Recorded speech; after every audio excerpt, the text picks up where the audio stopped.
Jaden Sancho. How we doing, everyone? Sam here, United People's TV. It's Friday. I've got a smile on my face. I've had my haircut. You're in a good mood because Jaden Sancho, there's been actual, genuine developments when it comes to Jaden Sancho and his, let's be honest, protracted move to Manchester United that's gone on for last summer, last January, and now it's going to this summer, but things are happening.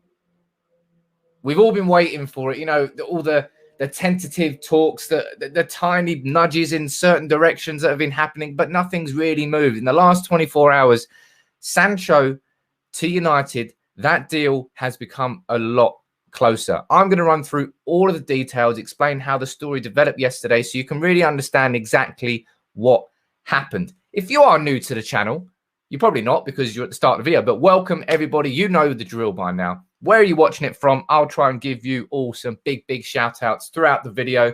Please make sure you send in your super chats as well. I like answering the super chats and it helps the channel. Let's be honest, after COVID, everybody needs a little bit of help. But Sancho, man, I'm excited. And I think you should be excited as well. There's so many updates to really kind of run through here. And I kind of want to try and do it in a chronological order because so much happened yesterday.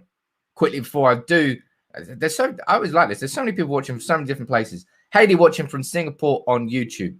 Got Reeves watching from Nigeria. Manish watching from India. Chris watching from the beautiful Swansea. How you doing? Belfast. Stephen, how you doing, my man? Saroni watching from Kenya. Azrael from Malaysia. Ferguson, how you doing? Watching from UAE. Oh, man, it is a good morning all round, and there's plenty of you joining in. But let's start with the story. And the reason I'm getting excited about this is because it's the sources. I'm looking at the Times, the Telegraph, the BBC, the Guardian, everybody uniting under the same sort of story. And that is where it gets exciting because it's not just one person you're relying on for just to get a bit of a buzz. It's the full press at the same time. Now, yesterday, the early story was that United had a £60 million bid for Sancho rejected by Dortmund. United have long been linked with the move for the 21-year-old. Dortmund are believed to be demanding a fee of £77.5 million, which is exactly what Fabrizio Romano has been saying the whole time. 95 million euros. That United knew what the fee was, but they were kind of lowballing and going in and hoping that Dortmund would accept. They didn't, but that's how negotiations work. If you go to try and buy, I think I said this on the yesterday's stream, if you go to try and buy a car, you're not going to go in at the full price straight away. You're going to try and undercut and hopefully meet somewhere in the middle. It's a standard practice of negotiations. What United did last summer, we just didn't get the deal done. It's what they've done this summer with a 60 million bid. Now, that was followed up again by, this is Mike McGrath at the Telegraph saying the same story. United have had a £60 million bid rejected by Dortmund. Again, same story, that they're holding out for 77.5 million. Now, that move in itself might have frustrated quite a lot of people because you're thinking, what are you doing, United? Just give them what they want. As I said, that's not really how negotiations work. But the interesting thing here yesterday, and this is why I'm excited, it's the aggressive nature of United's negotiations. Because look, we had a £60 million bid rejected.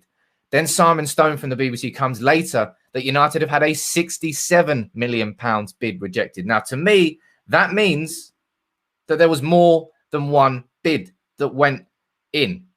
And that is crucial because it means United are not just sitting and resting on their laurels and sitting and just trying to play a negotiation game that they want to drag out and drag out and drag out. It means that they've gone in with 60. That wasn't accepted. Boom. Let's go straight back with 67 million.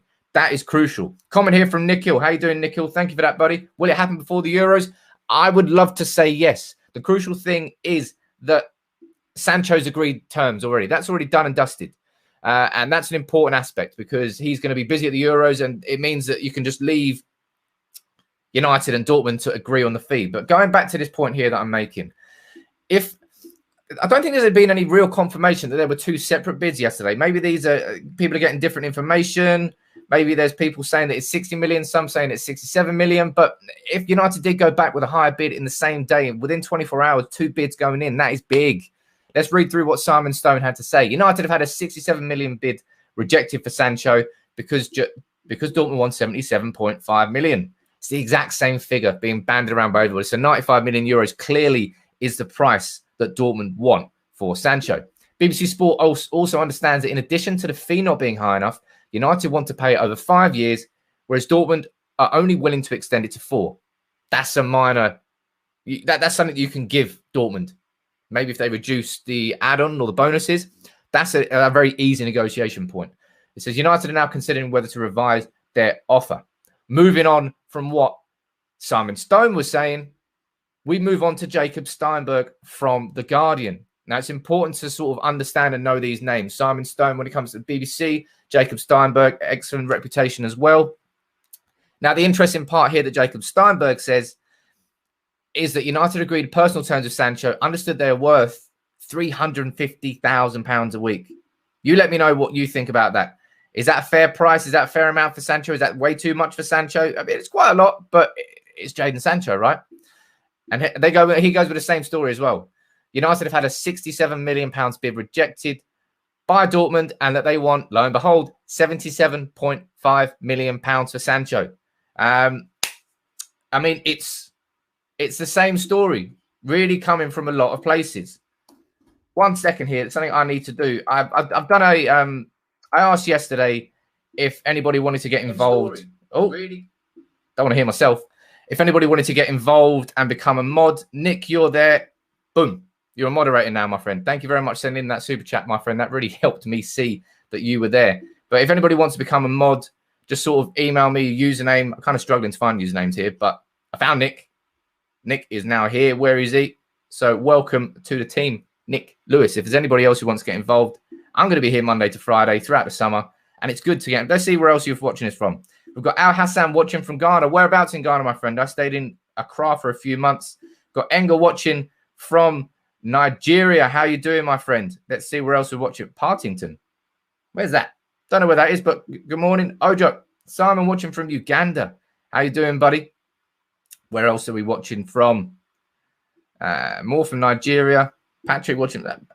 It's just all around the world. Really is good fun. Oh, look, a couple from Singapore there. Mac reacts. Oh, look, someone watching from Bulgaria. Where's that? Oh, Tony watching from Switzerland. That's wicked.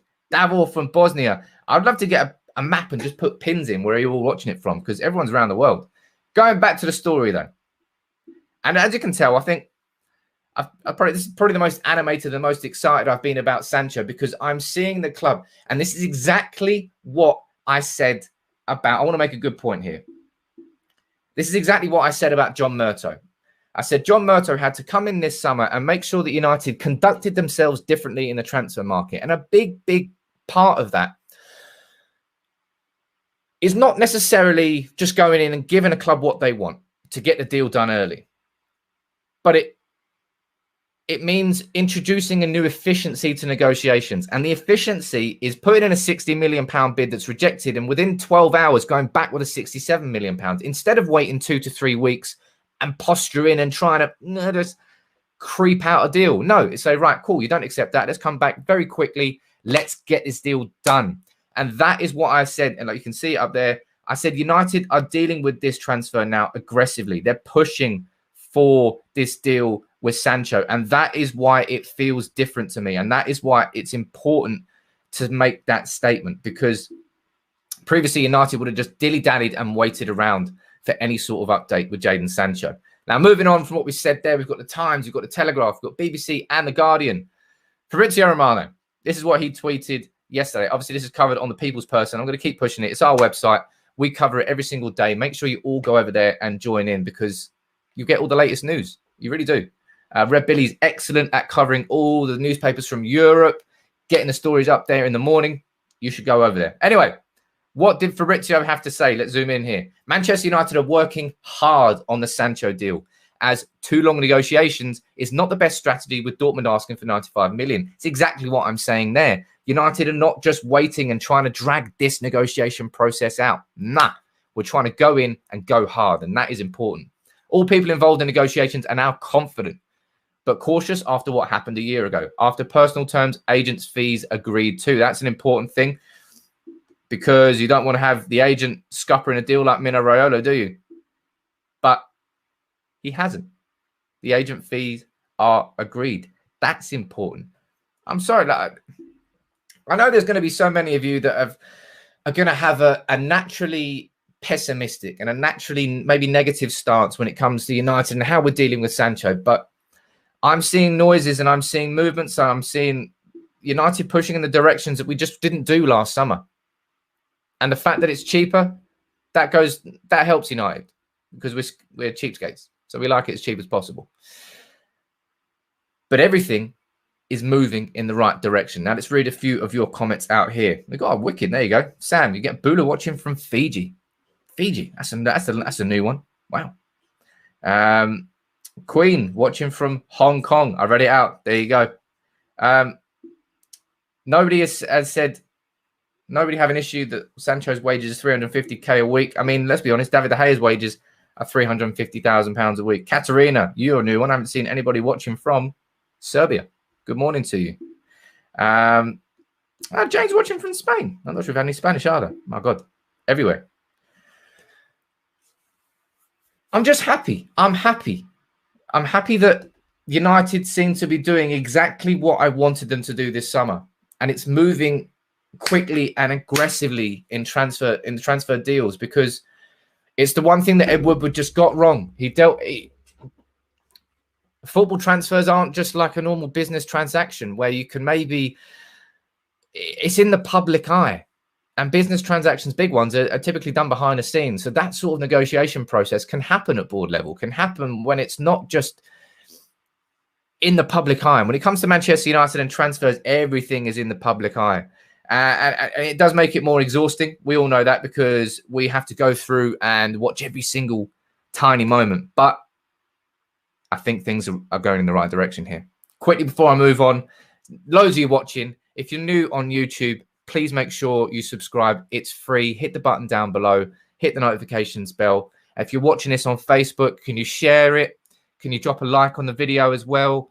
It helps. It really does help. And I really enjoy doing these videos, and I want to get everybody involved in this channel because I think the community is wicked and I want more of you here.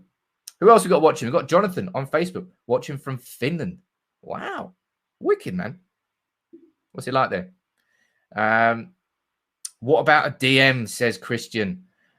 That's what they really need. And also a centre-back to support Harry. Look, I'll get into there's more transfer stuff I'm going to be talking about after this. I've got a little bit on Declan Rice. I've got a little update on Paul Pogba. But Jadon Sancho is the big story this morning, ladies and gentlemen. And I say that in the most positive way possible. Will a deal be done before the Euros? Well, I'm not really sure about that because the Euros start in what? 11 hours? So I don't think we're going to be seeing an announcement that a deal has been reached. I think that would actually be quite unfair on Jadon, or maybe it wouldn't be unfair on Jadon Sancho. Maybe that would actually help Jadon Sancho. I'm not sure. But I love Rob Baker watching from South Wales. How you doing, buddy? And we've got some from Mauritius. Man, everybody comments where you're from. It's cool. I don't think a deal will be done before the Euros starts. But I'll be honest, I don't feel as worried now as I would have done before, because these updates in the last 24 hours have really shown me that United are going hard for Sancho. And as soon as Sancho is done, maybe we can move on to what I would consider the bigger priorities. And that's where you get a central defensive midfielder. Someone like Declan Rice, for example. Now, let's see what the update on old Declan is. Manchester United considering a bid for the West Ham United ace. And this is coming from The Athletic, so a very reputable source. What are they saying? The Athletic also state that United and Chelsea should expect competition from City. So Declan Rice. Let's speak about Declan Rice. Yes or no? Type it in the comments. If you've got any super chats you want to send in about Declan Rice or any questions about defensive midfielders, please send them in too.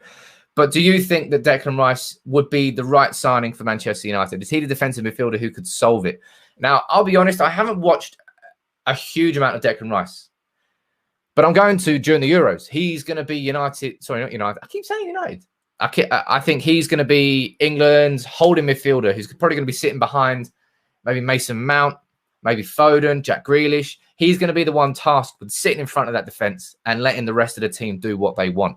And that is the defensive midfielder that United need to sign, because we need somebody who's capable and happy to sit in front of our back four, and let Pogba and Bruno go and run the show.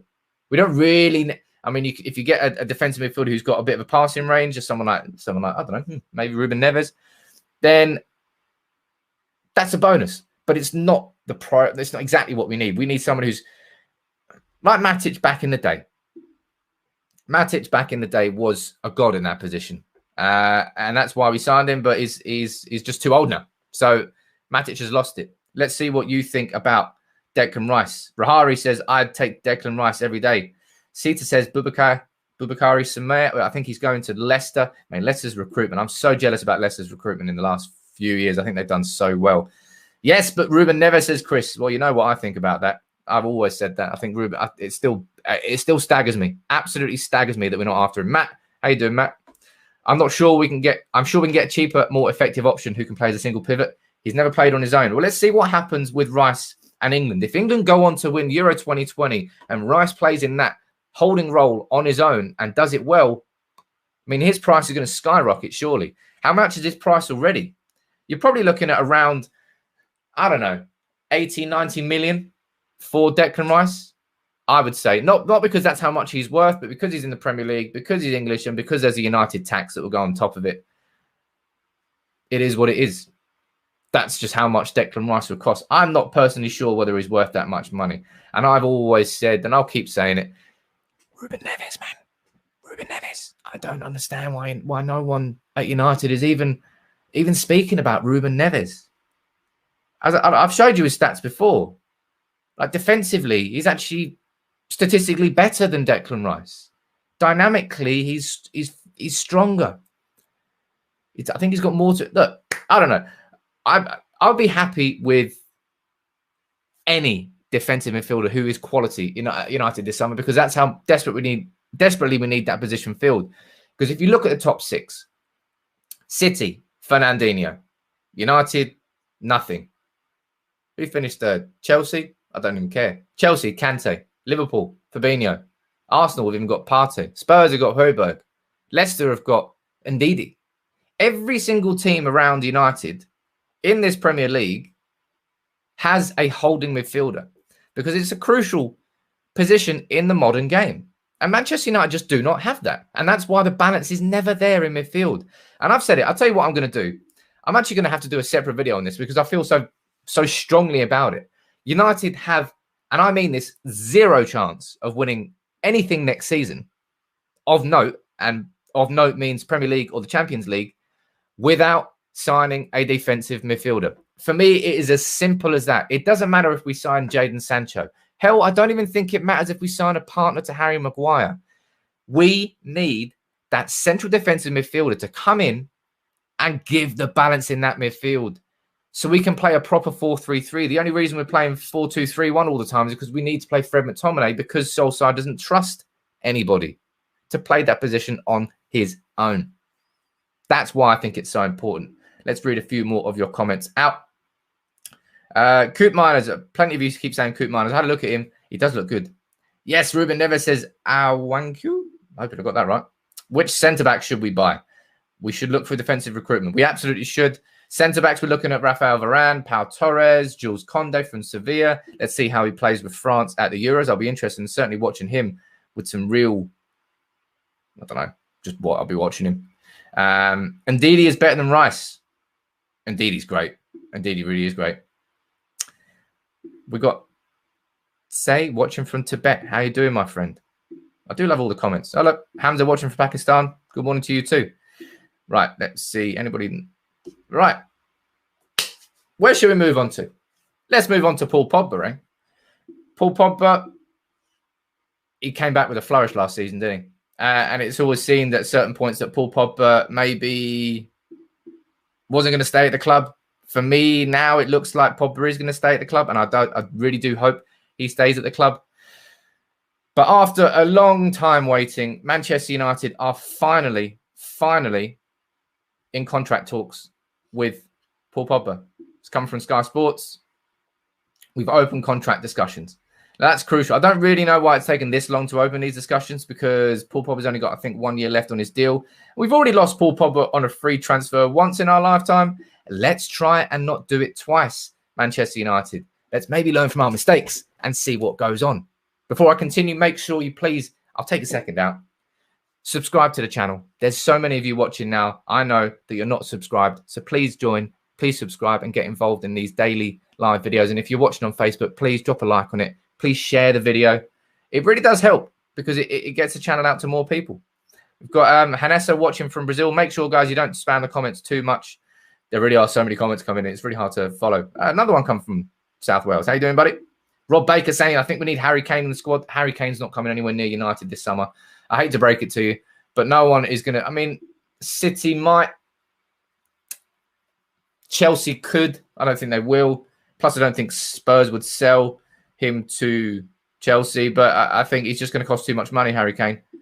Way too much money. And especially when you think that he's the favourite for the Golden Boot at the Euros. If he goes on to do that, his price is going to go up even more so. And it's already very expensive. It's going to be like, what, 100, 150 million for Harry Kane? A lot. Jadon Sancho's also been talking about his future. He did an interview yesterday, which I found quite interesting. And he was asked about the speculation. And this, let me zoom in here so you can read this. This is what he had to say. I'm cool about it. There's always going to be speculation, especially when you do well. It's just how you handle that on the pitch. You've got to keep doing what you're doing. If you keep doing that, then I'm sure that won't be a problem. There's some lovely Neutrogena T-gel for you. The main thing is my football, and that's what I'm focusing on at the moment. Asked if he would rather have no speculation leading up to a major tournament. He said, I don't really look at it. During the season, I always focus on myself and the team because that's the most important thing you can do. Every time I'm on the pitch, I always give it my all, and I try to curate what I do on the pitch, and that's with goals and assists. That's what I try to do. Blah, blah, blah, blah, blah. Bit boring now. But Jadon Sancho, he was asked about it. He's keeping cool about it. Sancho's done the hard part in that he's agreed personal terms. He's agreed to the transfer. He's agreed to join Manchester United and become our marquee signing this summer. In the grand scheme of things, that's actually the hardest part of the transfer. It's just that United are making the other part far more difficult than it needs to be because we are just trying to squeeze money out of him. So not money out of him, money out of Borussia Dortmund. That's just what United are doing. We've got Mike watching from Melbourne, Australia. Good morning to you as well. What I'll do here, I'll go for another 5 minutes. So make sure you get your comments. If you've got any super chats, please send them in now. I'll answer your questions. And I'll keep reading your comments out for the next 5 minutes. Paul here with a really good comment. Frank Kessie, he was absolutely wicked for AC Milan in both fixtures. He really, really was dominant. And I was so impressed by him that you can imagine that United, it's not hard for United don't have to do any scouting. They just have to watch the 2 games against us in the Europa League. He really was fantastic. Super chat coming in here from Sherna. How you doing, buddy? Sancho, Rice, and Koundé are contenders for sure. Everybody let me know yes or no in the comments. Would you be happy with that? If that was United summer, signing Sancho, Rice, and Koundé, I would be over the goddamn moon. An elite level centre back, and is he an elite level defensive midfielder? I'm not sure, but I feel like I do Rice a disservice because so many people rate him, and so many people don't really seem to think he's the real deal. And maybe that's a little bit unfair on the lad, but I just haven't watched enough of Declan Rice and enough of West Ham because I don't watch West Ham to really understand whether he is a properly, truly top-class player in that position or not. And it's a point that Matt made earlier in a comment. Does he even play that pivot role on his own? As I said, we'll see. It's a good time to watch England at the Euros because it's a good time for us to really focus on Declan Rice and really see whether he actually can be that midfielder for Manchester United. Because if he can be, and he proves he can be for England, that on the biggest stage in an international tournament, he proves that he can do it at the top level. Therefore, United can really go after him. But the problem there is that if he does that, his price is going to go up even more so. Dan there, asking for a quick recap. Of course you can have a recap, my friend. Let me quickly do it now. Let's go back to the start. So it all started yesterday. We're going to go for a 60-second Sancho roundup. Let's go. A 60 million bid was rejected yesterday morning. That's where the story started to break. It was reported by the Times. It was reported by Bild out in Germany. And it was followed up by the Telegraph. Big reporters, reputable newspapers. That's where it started. Where it got interesting was that reports of a second bid came out from the BBC Backed up by The Guardian with Jacob Steinberg and Simon Stone.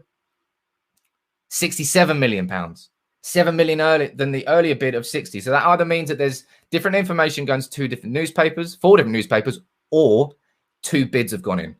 And I'm hoping it's the 2 bids have gone in, because that shows that United are aggressively pushing for Sancho. We all want that deal to be done before the Euros. And as Fabrizio Romano points out here, Man United are working hard to make sure that the negotiations for this deal are not too long. And that's the crucial part to understand here, Dan, and everybody as well. United are pushing hard, pushing fast. We're not waiting 1-2 weeks and big gaps between these bids. We're going in hard and fast, and that is why it is important. So I hope that was a good recap for you and that helped you understand.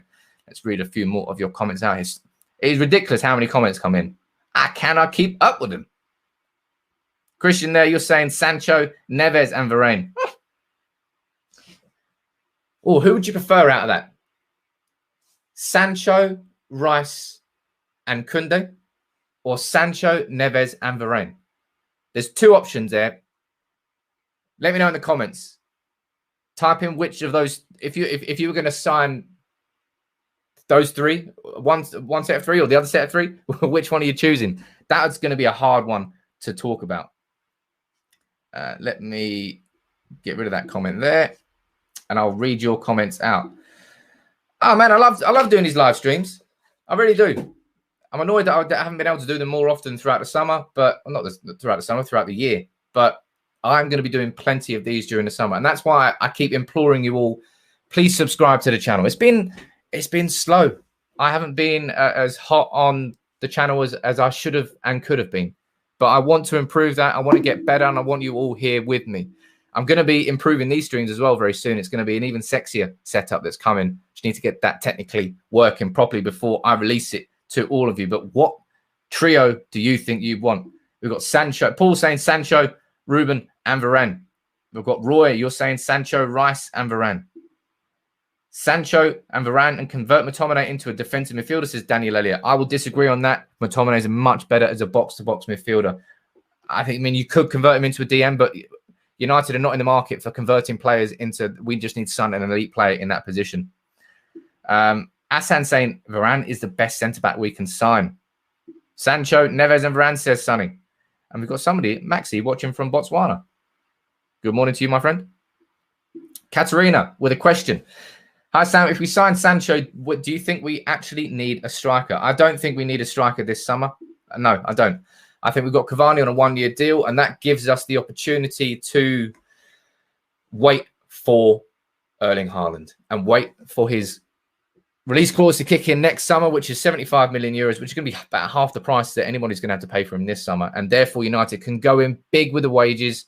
It's going to be a record-breaking wage, big on the bonus fee, big on anything, because we're not going to be paying over the odds for him. And Solskjaer has to... He was the one who brought him to Molde. He was the one who helped him start on his career. So if there's any manager in the world who's really going to have some sort of persuasion with Erling Haaland, it's Ole Gunnar Solskjaer. And I hope to God that he can use that to his advantage and that we can get Erling Haaland in next summer. Because if we get Sancho in this summer, and then we get Haaland in next summer, we're winning it all. We're winning trebles, back-to-back trebles, everything. But no, Haaland really is going to be, he looks like a proper Ronaldo. Amazing player. So many comments coming in. Mike Mears saying Sancho, Varane and Neves. Simon saying Sancho, Garner and Varane. You're putting a lot of faith in Garner there. I mean, you can't really put too much faith in him because you just don't really know what the lad is going to do. But there really are so many comments coming in. I cannot keep up with all of these. I mean, I've said this more than once, and I'll keep saying it. It blows my mind that Manchester United right now has still not gone aggressively for a defensive midfielder at all. We just had tentative links to Declan Rice, not even tentative links to Ndidi, not even any links to Ruben Neves. I find it strange that United are just ignoring it. And maybe the old problem that United can only really deal with one big transfer at once is the case here. And then as soon as Sancho goes over the line, maybe we can see some movement with a defensive midfielder. I don't know. But a big club of United's scale and ability should be able to deal with more than one big transfer at once. That's my own opinion. Let's see if we've got... Oh, no, I've got a comment here coming in from Sherna. Thank you very much, buddy, for the super chat. Sancho and no central defensive midfielder and no centre-back won't get us anywhere, in my opinion. And I completely agree with you, my friend. I think Sancho is a sexy signing. Let's not get that twisted. But let's not forget how many goals we already scored last season. Bruno Fernandes, 20+. Rashford, did he get 20+? I think, no, he got plenty. Cavani, he got nearly 20. Greenwood got over 10. We scored tons of goals last year. Goal scoring was not the issue. The defensive midfield and the centre-back was the issue. Going 1-0 down in every goddamn game was the issue. We just had the attackers with the ability to save us from that game. But what we need next season is to have that firm defence, have that firm midfield so that instead of that attack chasing a 1-0 deficit, they can put us 1-2-0 up and we can control a game instead of chasing. Clearly, we're good at chasing games. And I think that comes from Ole Gunnar Solskjaer's underdog mentality. I think he's got a natural underdog mentality. And I might be wrong in saying that, but it feels for me that when the back's against the wall, that's when Solskjaer's management really sparkles. I think when it comes to elevating us to the next level, and I think you saw that when we choked, when we went top of the league last year, we really, really choked. Well, we didn't know what to do. The players didn't know what to do. And I think Solskjaer knew what to do because instead of looking up and chasing someone, we were looking down and everyone was chasing us. And I think that mentality just isn't there yet. So maybe if you can have England winning the Euros and you can have Rashford coming back, Sancho, Trippier, Maguire, Henderson, Shaw, all coming back as Euro 2020 winners, that's going to be a huge influx of winning mentality into the squad. And maybe if you can even get France doing it, and Rafael Varane can come in, and Pogba can come in, or even Portugal with Bruno Fernandes, and maybe Ronaldo coming in. These are the sorts of mentalities that we need to have. And maybe, I think I said this before, maybe Bruno Fernandes is going to be the best person to win the Euros, because imagine he comes back having won the Euros. He's already Cantona in his presence among the team. Win the Euros as well. It's going to come back even big swagger. Jake, how you doing, buddy? Big fan of the channel. Finally managed to catch you live. Make sure, Jake, you subscribe. I'm sure you are. But I'll be here Monday to Friday at 9:30 throughout the summer. And I'll be going live whenever there's a big update and answering your questions. Because clearly, there's a lot of you watching, all watching on Facebook. If you're watching on Facebook, make sure you drop a like on the page. I keep saying it. I'm going to keep saying it throughout the stream because it's important. It really helps the growth of the page, growth of the videos, and the growth of you and me together. But drop a like on it and share it. If you're on YouTube, make sure you subscribe. Let's read a few more of your comments out now. Any chance of getting Grealish? I personally don't think so. I think Grealish is going to be a £90 million man, roughly. Especially if he can go and light up the Euros as he really genuinely could. He's going to be a very exciting one to watch. But I think because we've got Jadon Sancho coming here, well, in my eyes anyway, I don't think you can sign Sancho and Jack Grealish in the same summer into a squad, which is already quite littered in that position. Because if you get Jack Grealish in, you've already got Van der Beek he's competing with, Bruno Fernandes, Paul Pogba. We're a little bit spoiled in that position. We need to focus on our priorities, and our priorities certainly wouldn't be signing Sancho and Grealish.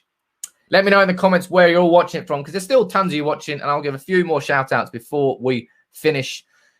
But, Kieran, good man, Sam. Great to see more videos. Click the wrong comment because so many comments coming in. Thank you, buddy. Really good to have all of you joining in. We've got B-Man watching from Ghana. How you doing, my friend? We've got Camille watching from Trinidad and Tobago. Good morning to you. We've got JAF watching from South Wales. Plenty of you watching from South Wales. Was that different South Wales? Matt. How you doing, Matt? Watching from Malta, as always. Tedesvi from Mauritius. Ah, man. All around the world. Big up everybody who sent in some super chats today. The super chats really do help me. They really do help the channel. So if you can, keep sending them in. I don't want to sound like a beg. Kind of sound like I'm begging. But they're crucial for taking the channel forward. And Mohamedou, watching from USA. Would I take Chicharito back? That's such a random comment, but I had to pick that one out. Would I take Hernandez back? No. But I tell you what, Hernandez is certainly one of my favorite United players. But until tomorrow, thank you very much for everybody for joining in. I'll see you soon. I'll be here if there's any more updates on Jadon Sancho or anything. Thank you all for joining in. Make sure you subscribe if you're new. Drop a like on Facebook too. Until next time, take it easy.